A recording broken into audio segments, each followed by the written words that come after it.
Hi, and welcome to my presentation about spacecraft relative motion in inertial frame.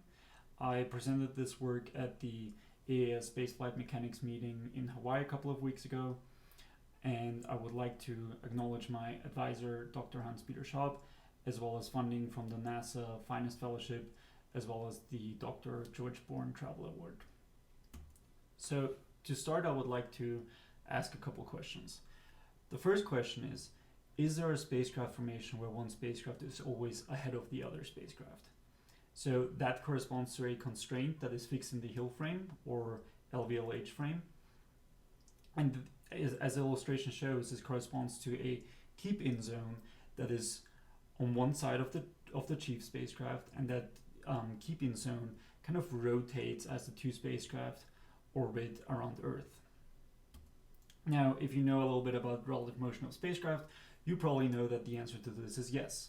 There's a simple and well-known formation with the lead follower formation, for example, where the deputy spacecraft is always ahead of the chief spacecraft.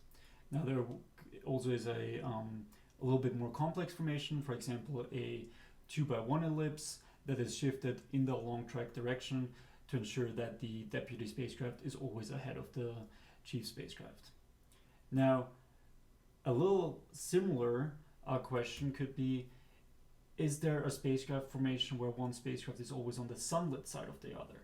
So in that case, our constraint is fixed in the inertial frame, and this keep-in zone is always in the same orientation as the two spacecraft orbit the Earth. So that keep-in zone is just always on the sunlit side, for example. Now, this question is a little bit more difficult to answer at first, or at least with our current knowledge about spacecraft relative motion, which is usually described in the Hill frame. Now, we could somewhat quickly find a solution where we satisfy that constraint, maybe for a part of the orbit, maybe like half of the orbit, and maybe we would even be able to quickly say for what part of the orbit we satisfy that constraint and for what part of the orbit we don't. But to come up with a general solution, we'll have to think a little bit more about this. And of course, we could treat this inertial frame constraint as a time-varying constraint in the Hill frame and find solutions that way. But that doesn't really give us more understanding about the relative motion in the inertial frame. So clearly, this is a little bit a more difficult question than the first one. But why would we care about this in the first place? So one motivation are large-scale distributed space observatories, because the observation targets of such multi-spacecraft space telescopes are mostly inertially fixed, right? So there have been several missions that have been proposed or are about to launch. For example, the Probe-3 mission, as well as the VISERS mission, that aim at studying the sun's corona, and that is because it's the sun, it's a quasi-inertially fixed target, right? And there are other missions as well, such as the New Worlds mission and the Large Interferometer for Exoplanets mission that aim at studying exoplanets, which again are inertially fixed. And these multi-spacecraft distributed space telescopes therefore are inertially constrained because their targets are inertially fixed. Now, another motivation is servicing docking and rendezvous, because for proximity operations and rendezvous, we might actually also have constraints that are inertially fixed. For example, this could be plasma wakes. Plasma wakes are fixed in the Hill frame approximately if you are dealing, or if you're in low Earth orbit. But in cislunar space, those plasma wakes are more or less fixed in the inertial frame. So if you want to deal with that, you actually have to deal with inertially fixed constraints here as well. Another motivation could be lighting conditions and CONOPS, where you just have constraints that are, again, inertially fixed.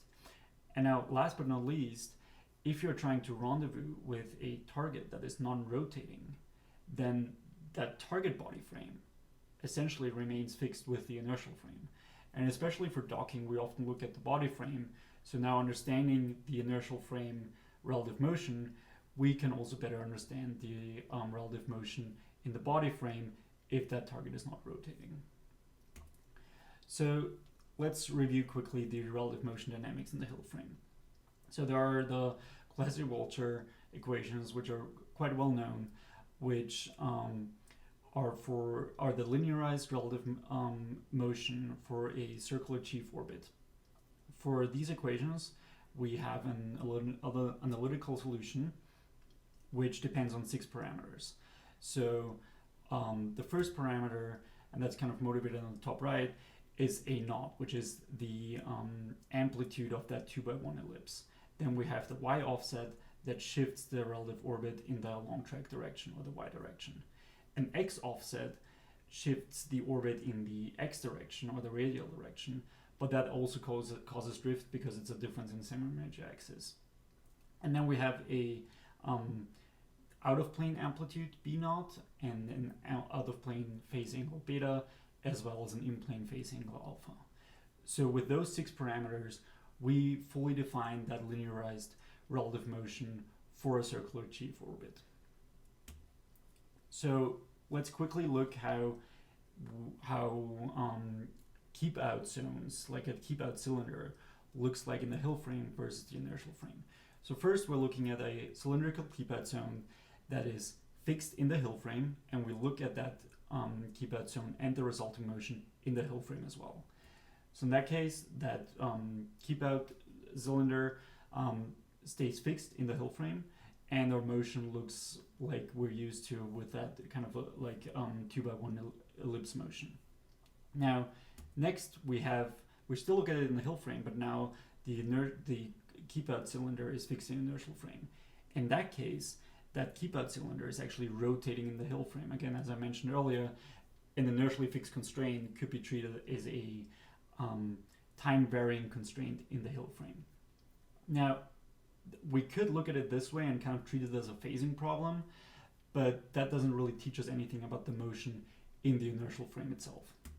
So last, if we have an inertial fixed constraint and we look at it in the inertial frame, that cylinder remains fixed, and if we understand the motion, we can quickly come up with a solution that satisfies that constraint. So to get the relative motion in the inertial frame, we simply take our position vector in the Hill frame, or the corresponding solution as shown on the right, and we multiply it by the direction cosine matrix, or DCM, that maps from the Hill frame to the inertial frame. However, if we do this would result in a pretty long equation, as there are a lot of terms in there. So to simplify this, we will look first at the motion in the perifocal frame, or P as I call it here. So to map, or the DCM from the perifocal frame P to the Hill frame H is essentially the same as from the Hill frame to the inertial frame, but with our orbit parameters I, big omega, and small omega set equal to 0. So that DCM only corresponds to the true anomaly F. So now if we multiply our relative position vector from or solution from the Hill frame by the DCM, we get a solution that we can actually work with. However, it still looks somewhat complicated, right? Like we're not really able to understand anything just by looking at this equation for the relative motion in the perifocal frame.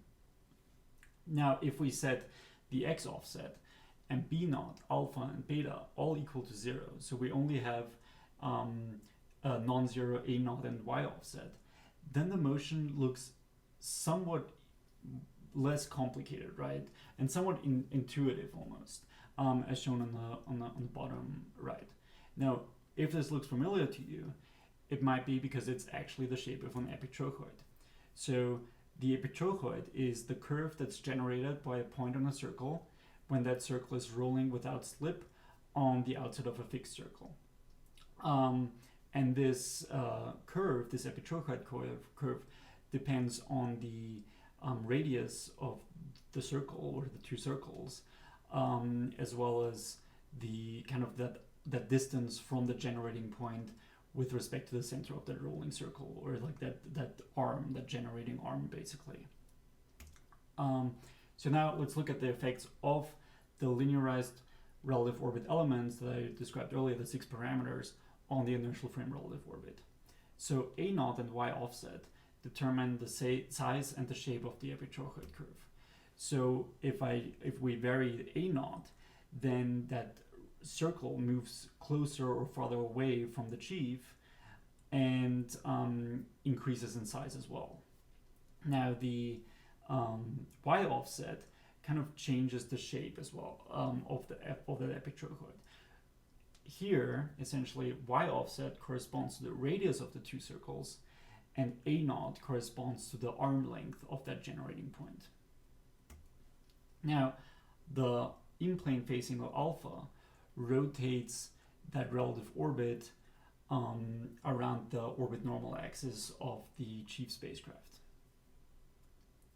And then finally, we have the x offset, which corresponds to drift in the Hill frame, and in the inertial frame, that x offset essentially increases the radius of those two circles over time, and therefore we're also kind of like spiraling out, or like we're drifting away from the chief spacecraft. So this just shows an overview again of those different relative orbit types.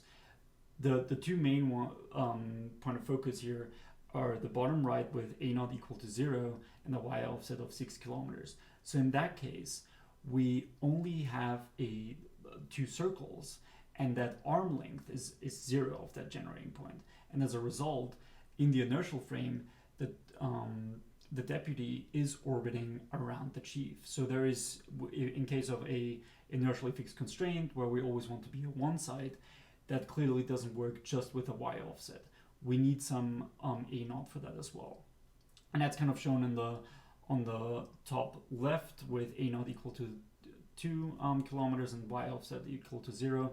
In that case, we have a circle that is on one side of the chief spacecraft.